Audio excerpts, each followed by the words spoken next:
président de cette association Music Hall. C'est une nouvelle association, tout neuf? C'est tout neuf, elle est née en fait en fin d'année dernière, en 2014. Suite à le décès d'un pote à nous qui était du groupe. Et on s'est dit qu'il fallait commencer à faire les choses bien. Et en son honneur, en fait, on organise ce premier festival. Et pour toi, ça représente quoi justement la culture urbaine? Ça va voilà, de la casquette au blazer, à la musique qu'on écoute, c'est vraiment un tout? On est né avec toute la génération de 70, 80, 90. Ça a évolué, on a tous écouté IAM, NTM, les groupes les plus connus. Ils nous ont bercé notre adolescence aussi. C'était des messages qu'ils envoyaient. Il n'y a pas de rapport à la haine ou quoi que ce soit, même si on peut dire que le hip-hop ou le rap est violent, ou sur ses clips ou quoi que ce soit. C'est juste réveiller les consciences qu'on n'est pas forcément des rebelles, nous sommes des artistes. On a des messages à faire passer, on profite de la musique pour le faire passer. Et non, on casse rien. Et quand dans la culture, il y a le graffiti, je parle pas du simple graphe dessiné sur le métro ou quoi que ce soit. Je vous parle du graffiti, l'art, qui est même reconnu maintenant. Et puis après, dans le hip-hop, il y a plusieurs choses. Il y a du rap engagé, il y a un peu de tout. Et ce qu'on veut, c'est vraiment montrer au monde que c'est pas ce qu'on voit qu'à la télé. Et on est là, quoi. On est juste à côté, on est voisins. En gros, c'est ça, quoi. Les jeunes à côté, ils écoutent du rap. Et c'est pas pour ça qu'on va les casser quoi que ce soit. D'accord. Alors en montant le festival, est-ce que vous avez découvert finalement des choses voilà, du cru, d'Orléans ou des alentours que vous ne connaissez pas et qui vont être sur ce festival et qui valent le détour? J'étais agréablement surpris en effet, oui, de l'impact que ça a eu. C'est sûr qu'au début, en fin d'année dernière, où on avait l'idée de se faire un petit concert entre amis, on avait lancé une petite candidature sur Facebook, sur les réseaux sociaux, un peu. Et il y a d'ici 2 mois, on était surbooké. D'ailleurs, on a dû retirer du monde parce qu'on avait trop de monde. Là, on est de midi à minuit et on va essayer de passer une 40aine de personnes. Donc, c'est très réduit.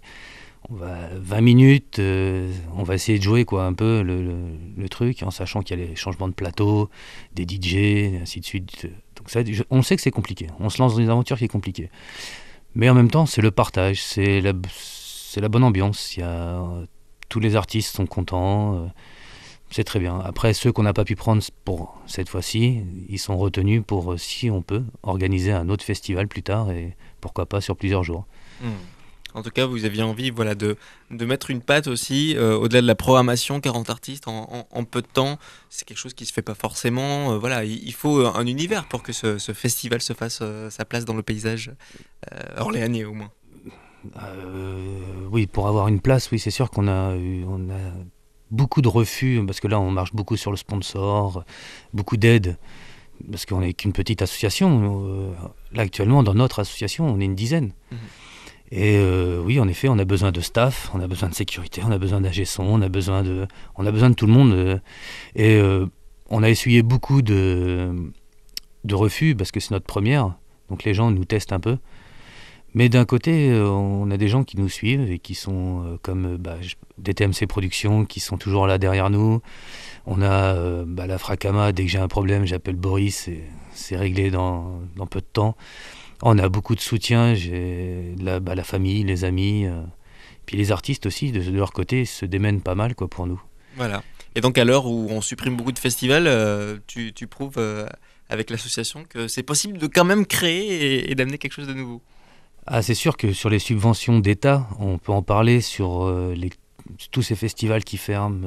Ça fait mal. Ça fait mal à notre culture et on perd nos artistes qui vont ailleurs, forcément. Mais si on veut récupérer ces gens-là qui reviennent dans notre région, il faut leur montrer que c'est vrai, avec peu, on peut faire peut-être beaucoup. Et avec la motivation, on y arrive, quoi. Là, c'est le premier, c'est la carte à jouer, c'est notre carte de visite. Il y aura des loupés, c'est sûr, on n'est pas du métier. C'est des bouts de ficelle, mais elles sont solides, donc il n'y a pas de problème. Je pense que ça va très bien se passer. Après, c'est le public qui sera juge d'une certaine manière. Donc, on a l'ambition de vouloir continuer. Et donc, en effet, c'est notre première. Espérons que ce ne soit pas la dernière, mais je ne pense pas. On a d'autres projets, mais Peut-être sur plusieurs jours la prochaine fois. Là, on a vraiment concentré le tout, que ce soit du graphe, de la danse, du chant, du DJ, du hip-hop, du beatbox, tout ça. On a vraiment essayé de tout mettre. Il y aura des stands aussi qui seront sur place, un peu streetwear. On a essayé vraiment de tout mettre, comme si c'était un festival. C'est pour ça qu'on appelle ça le festival musical. C'est voilà, en une demi-journée, essayer de montrer un peu ce qu'on pourrait faire sur plusieurs jours, quoi. Très bien. Eh bien, merci beaucoup, Alexandre. De rien. Merci.